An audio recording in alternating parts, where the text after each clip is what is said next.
One of the best yoga poses to improve mobility in your lower body is the deep squat, called Malasana or sometimes Garland pose. Today we'll dive right in and talk about the benefits of the pose. I'll walk you through a step-by-step how-to, and I'll offer up some modifications to make the deep squat feel better in your body. Let's get started.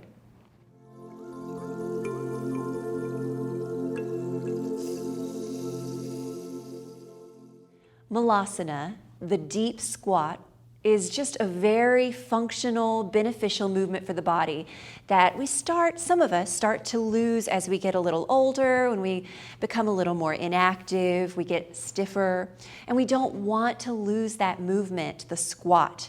It's what helps us get up and down off the ground, right? So the deep squat, Malasana, helps improve mobility in the ankles, the knees, and the hips. So it's really great for strengthening and stretching your whole lower body. Lower body strength and mobility is important for fall prevention as we get older.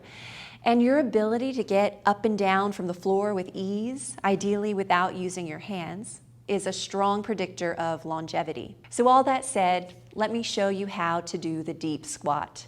And we'll start standing. Start with your feet a little wider than hip distance apart, and your toes can be slightly turned out, okay? Now this distance between the feet you can play with and see what feels best to you. Take your hands together in front of your heart, and then start to bend your knees and sit your hips down and back all the way into a deep squat. Press your palms together actively, and you can use your elbows to gently invite the knees to open outward. Okay, your feet are planted flat. It's okay if your heels are lifted. I'll show you what to do in just a second about that.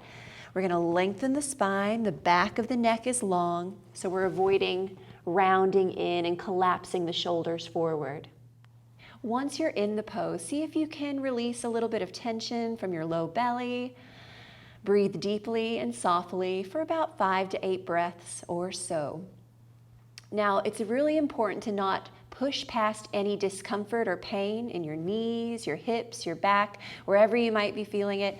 Some of my students feel it in your knees. So let me just show you a few different modifications so you can get the benefits of the pose without necessarily having to force yourself into this position before your body is ready. First, it's okay if your heels don't touch the floor. It's absolutely okay. It's very common actually, and usually that's due to a lack of ankle mobility. So while we're working on ankle mobility, you can make yourself feel more comfortable and grounded in the meantime. So we want to be able to shift our weight back in this pose a little bit to the heels. So roll up or fold up a blanket and put it underneath your heels. And see if you can just sit back on the heels so you can fully ground. Then take the hands to the heart. There's no shame in using a blanket here. You want your body to feel supported. If you feel a little wobbly in your deep squat, like you're going to topple over, you can put your fingertips down on the ground in front of you for support, or you can use blocks on the floor in front of you. We can use blocks in a couple of different ways to support us in Malasana. A lot of times I see my students get stuck in this pose about right here or so, right? And that's fine until we build up the strength and mobility needed to come all the way down. This is a great place to stay. But remember, of course, we want to stay away from any pain or discomfort, so make sure you're above the level where you feel pain in your knees or any other joint, okay? And to further support your body here, you can stack up props underneath your hips and sit down on them, squat down on them for support. And this should take any strain out of your knees if you felt any. You can stack up a little higher. If you're up here, you can use blocks. You can use bolsters or any kind of firm pillow you might have at home. So you can explore and see what feels good in your body. You want your body to feel fully supported here with no pain or strain. Another great option is to place a chair in front of you. Start standing like I showed you. Hold on to the chair and just sit down into your squat to the point where you feel comfortable with no pain, and then strongly press back up and straighten your legs. And do that several times, just finding a depth that feels good in your body. And then the last option I will show you here is if none of this is working, if you're just feeling too much limitation or pain in your joints, I love doing this pose against a wall, lying down on my back with my feet pressing into the wall. So I'll show you that real quick. Once you're at a wall, lie down on your back with your hips as close to the wall as you can. So it's a little awkward getting set up. Maybe put a blanket under your head. And then wiggle till your hips are almost all against the wall, all the way against the wall if you can. And then take your feet a little wider than hip distance with the toes slightly turned out to a diagonal with your feet rooted into the wall.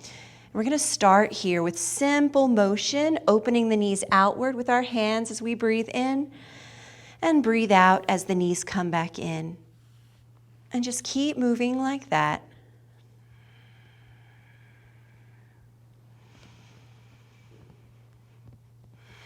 Just getting some gentle motion in the hip joint. Next time your knees move outward, let's stay there. And then plant the feet. If the inside corners came up, plant them back down.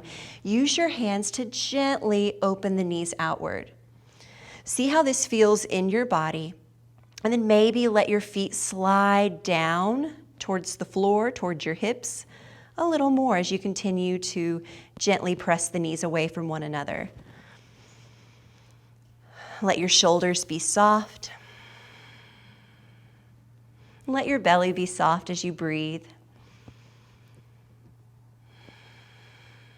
And check in with how this feels in your body.